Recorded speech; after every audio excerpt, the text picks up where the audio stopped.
여러분 안녕하십니까? 영국에서 열린 주요 7개 나라 정상회의에 참석한 문재인 대통령이 코로나 백신 외교 행보를 펼쳤습니다. 세계적인 백신 기업들이 있는 나라들을 상대로 우리의 백신 생산 능력을 강조했는데요. 우리가 백신 생산 거점으로서 전 세계 백신 공급에 앞장서겠다고 설명했습니다. 또 개발도상국에 대한 백신 지원에도 동참해 2억 달러, 우리 돈으로 2,200억 원가량을 제공하겠다고 밝혔습니다. 보도에 엄지인 기자입니다. 마스크도 칸막이도 없이 모인 G7 정상들이 영국 코널 해변에서 어깨를 나란히 했습니다. 의장국인 영국 존슨 총리와 바이든 미국 대통령 사이에 자리 잡은 문재인 대통령은 코로나19 백신 지원에도 보조를 맞췄습니다. 백신 공동구매 프로젝트인 코백스를 통해 개발도상국에 올해 1억 달러, 내년에도 1억 달러 상당의 현금이나 현물을 제공하겠다고 밝혔습니다. 문 대통령은 특히 백신 공급의 조속한 확대가 가장 필요한 단기 처방이라며 한국이 백신 허브로 역할을 할 수 있다고 강조했습니다. 전 세계적인 백신 부족을 해소하기 위해 적극 협력할 것입니다. 아스트라제네카사도 더 원활한 세계 백신 공급을 위해 한국의 생산 능력을 활용해 주길 바랍니다. 이를 위해 미국과 맺은 백신 파트너십을 G7 국가로 확대하겠다는 구상도 내비쳤습니다. 영국 존슨 총리와의 정상회담에선 백신의 신속한 개발과 공평한 보급을 위한 연구개발 협력의 뜻을 같이 했습니다. 백신 개발 선도국인 독일과 유럽연합에도 한국의 생산 역량과 결합해 백신 생산 거점을 확대하자고 거듭 제안했습니다. 문 대통령은 3주 만에 다시 만난 바이든 미국 대통령에겐 미국이 보낸 얀센 백신 예약이 18시간 만에 마감됐다고 소개하며 감사의 뜻을 전했습니다. 취임 후 처음 만난 일본 스가 총리와는 간단한 인사를 나눴을 뿐 회담은 없었습니다. 막판까지 협의했지만 촉박한 회의 일정상 성사되지 못했다며 정치적인 이유는 아니라고 청와대 고위 관계자는 전했습니다. MBC 뉴스 엄지인입니다. 이 사진 기억나십니까? 3년 전 주요 7개 나라 정상회의 당시 화제가 됐던 사진인데요. 혼자 팔짱을 끼고 입을 꾹 다문 트럼프 대통령을 다른 정상들이 답답한 얼굴로 둘러서 있죠. 반면에 바이든 대통령이 처음 참석한 이번 회의는 분위기가 확 달랐습니다. 화기애애한 분위기 속에 미국이 돌아왔다는 환대가 쏟아졌는데요. 좋은 분위기만큼 내용도 훈훈했을까요? 워싱턴 여홍규 특파원이 취재했습니다. 푸른 바다를 배경으로 처음 마주한 바이든 미국 대통령과 마크롱 프랑스 대통령.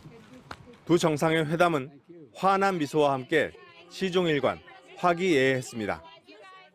What you demonstrate is that leadership is partnership, and we do appreciate, and I think we can deliver great things for that. 3년 전 캐나다에서 열린 G7 정상회의 때와는 확 달라진 분위기입니다. 당시 마크롱 대통령은 트럼프와 손에 자국이 남을 정도로 악수로 기싸움을 벌였습니다. 마크롱 대통령은 미국이 돌아왔냐는 질문이 넘어오자 확신에 찬 답을 합니다.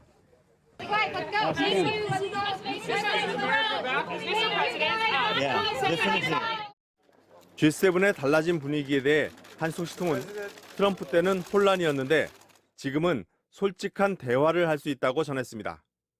트럼프의 미국 우선주의를 버리고 동맹 중시를 내세운 바이든 대통령은 강력한 대중 압박에 나섰습니다. 백악관은 G7 정상회의에서 중국의 경제 영토 확장 계획인 1대1로의 맞불을 놓기 위한 더 나은 세계 재건출범에 합의했다고 밝혔습니다. 또 중국의 강제 노동을 규탄하자고도 촉구했습니다. 하지만 독일과 이탈리아, 유럽연합 등은 중국과의 무역과 투자에 차질이 빚어질 수 있다며 우려를 나타낸 것으로 알려졌습니다. G7에 이어 나토, 유럽연합, 러시아 푸틴 대통령과의 정상회담까지 취임 후 본격적으로 외교 무대에 올라선 바이든 대통령의 중국을 견제하기 위한 구상이 성공할 수 있을지 시험대에 올랐습니다. 워싱턴에서 MBC 뉴스 여홍규입니다. 다음은 광주 재개발 건물 철거 참사 속보입니다. 오늘 희생자 가운데 3명의 장례가 치러졌습니다. 사고 원인에 대한 경찰 수사도 계속되는데요. 경찰은 철거 공사가 업체들의 불법 다단계 하청으로 이루어지는 과정에 재개발 조합이 개입했는지 주목하고 있습니다. 송정근 기자의 보도입니다. 산을 좋아해 참사가 일어난 지난 9일 등산을 위해 시내버스에 탔다가 매몰돼 숨진 70대 남성. 갑작스럽게 이별을 맞이한 유가족들은 아직 현실을 받아들일 준비를 하지 못했습니다.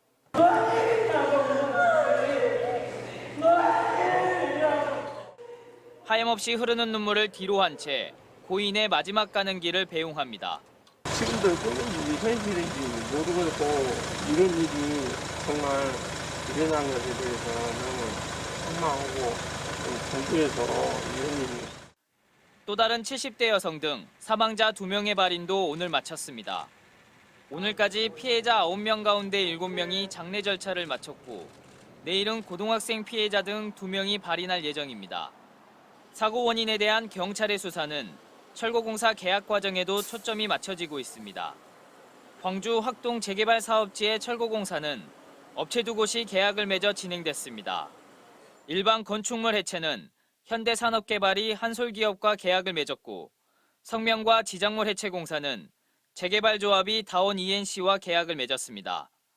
계약대로라면 한솔기업과 다온 ENC가 철거공사를 해야 했지만 이 두 업체는 다시 백솔기업과 불법 재하도급 계약을 맺었습니다. 사고는 백솔기업이 건물 철거 작업을 벌이던 중 일어났습니다.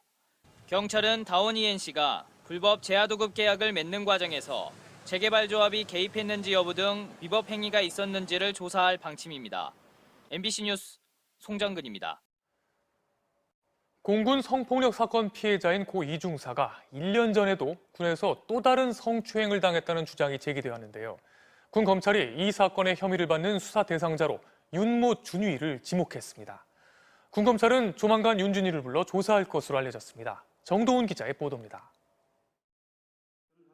숨진 이중사의 유족들은 이중사가 1년 전에도 또 다른 성추행 피해를 당했다고 주장했습니다.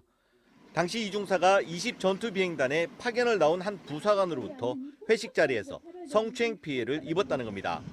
국방부 검찰단은 추가 조사를 통해 이 부사관의 신원을 윤모 준위로 특정했습니다. 조만간 윤준위를 소환 조사할 방침인 것으로 알려졌습니다. 아무도 없는데 찾아와가지고 깜짝 놀랐는데 무릎 꿇고 사과를 했다. 이중사는 당시에도 피해 사실을 즉시 부대에 알렸습니다. 하지만 그때도 상관이었던 노준위가 문제가 알려지면 윤준위가 연금을 못 받게 된다며 사건 무마를 종용했다는 게 유족들의 주장입니다. 노준위는 1년 전에 발생한 이 사건과 지난 3월에 발생한 사건 등 2건에 대해 회유, 협박을 시도한 혐의를 받고 있습니다. 하지만 노준위는 어제 열린 영장실질심사에서 관련 혐의를 일체 부인한 것으로 전해졌습니다. 노준위는 지난 3월 신고를 빨리 하라고 이중사를 재촉했지만 이중사가 망설였다며 오히려 책임을 떠넘겼습니다.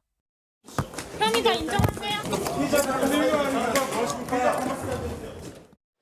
지금까지 국방부 검찰단이 구속한 피해자는 성추행 혐의를 받고 있는 장중사와 2차 가해 혐의를 받고 있는 노상사와 노준위 등 3명. 국방부 검찰단은 앞으로 공군의 초동 부실 수사와 보고 누락 등에 대해 수사를 확대할 것으로 전망됩니다. MBC 뉴스 정도훈입니다.